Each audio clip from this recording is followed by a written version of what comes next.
Hello everyone, welcome to my channel English Grammar Revolution. This video is about future tenses in English grammar. Before continuing this video, let me tell you that in my previous videos I had already talked about present and past tense. If anyone has missed it, then please check the links in my description. Today I'm going to talk about future tense. So, what is a future tense? A future tense is a verb form that generally marks the event described by the verb as not having happened yet but expected to happen in the future. Alike present and past tense, future tense too has four forms. First is future indefinite, or we can say simple future tense. Second is future continuous. Third is future perfect. Fourth is future perfect continuous tense.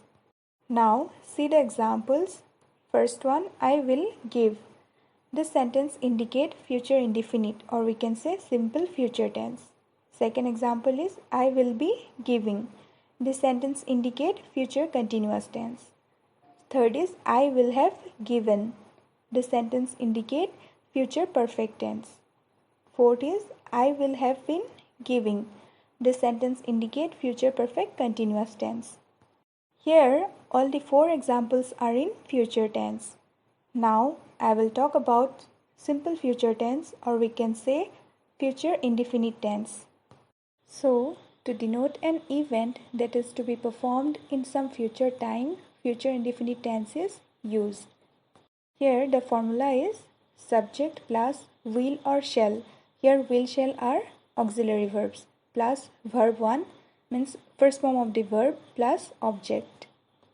As there are two auxiliary verbs, will or shall used in first person singular or plural form, that is I and we, and will used in second and third person, that is he, she, it, they, or any name of a person. Now let's see the examples. First example, he will go home tomorrow. So here an action is arranged, planned to take place in the near future. These examples indicate that the action of going has not happened yet and is yet to happen in the future. So, in this type of sentence, future indefinite tense is used. Our next example is the boys will stand at the bus stop. This example indicates that the first form of verb stand is used along with will before it, which represents that time of the action is that of the future. Our next example is it will rain tomorrow. Here prediction of a future event is described. So in this type of sentence future indefinite tense is used. Now remember some keywords to indicate the presence of simple future, or we can say future indefinite tense, are tomorrow, next week, next month, next year, soon, shortly, hereafter, early, later, today, evening, within a week. Now come to the second one, future continuous tense, or we can say future progressive tense. It expresses an action that will be going on at some period of time in the future. Here the formula is subject plus shall be or will be plus verb 1 plus ing plus object. Here shall be or will be are auxiliary verbs. Now let's see the examples. First one is I will be waiting for you this time next Sunday. Here future event that will be in progress at a specific time in the future. So it is a projection or already planned events. Here will be waiting is the future continuous tense of the verb wait. So the waiting isn't going to happen in an instant or all at once. It will have a duration. So in this type of sentence future continuous form is used. Now come to our next example. They will be returning home in the evening. Here an action that will be going on at some period of time in the near future. So, to express an action that will be going on at some period of time in the future, future continuous tense is used. Here the keywords are by this time tomorrow, by this time next week, during July or March or any day in the future, by 3 o'clock tomorrow or anytime. Now come to the future perfect tense. Future perfect tense used to express an action that will have finished at or before time in the future. So here the formula is subject plus shall have or will have plus third form of the verb, that is verb 3 plus object. Now see the first example. We shall have reached home before it rains. Here indicate an action going to take place before another action take place in the future. So to express two future actions, the earlier actions takes future perfect tense and present indefinite tense form is used in later action. So in the example, we shall have reached home, this is in the earlier action. That's why here future perfect tense is used.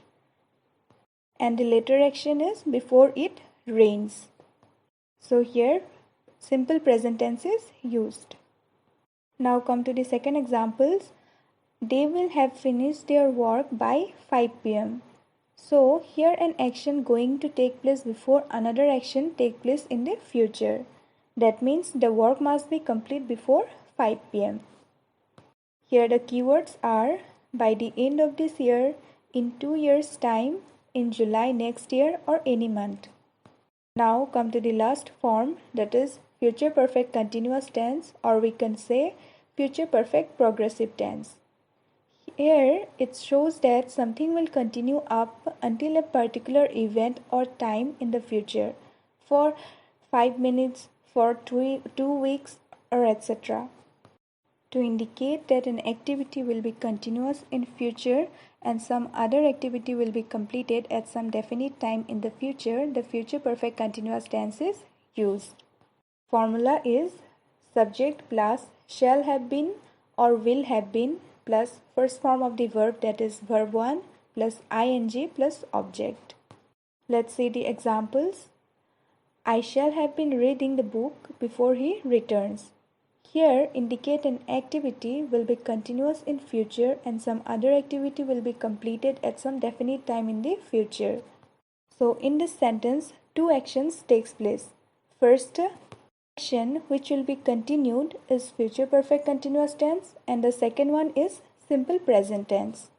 So that's why in the example I shall have been reading, this is the first action.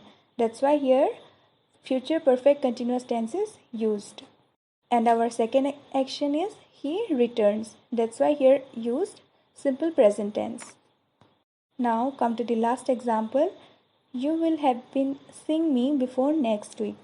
This example is also same. Here also takes place two actions. First action turned into future perfect continuous tense and second actions took place simple present tense. So that's all for this video. I hope you all have understood. So if you like the video, be absolutely sure to hit that red subscribe button and the bell icon next to it so you are the first one to know when I upload a new video. Thank you for watching.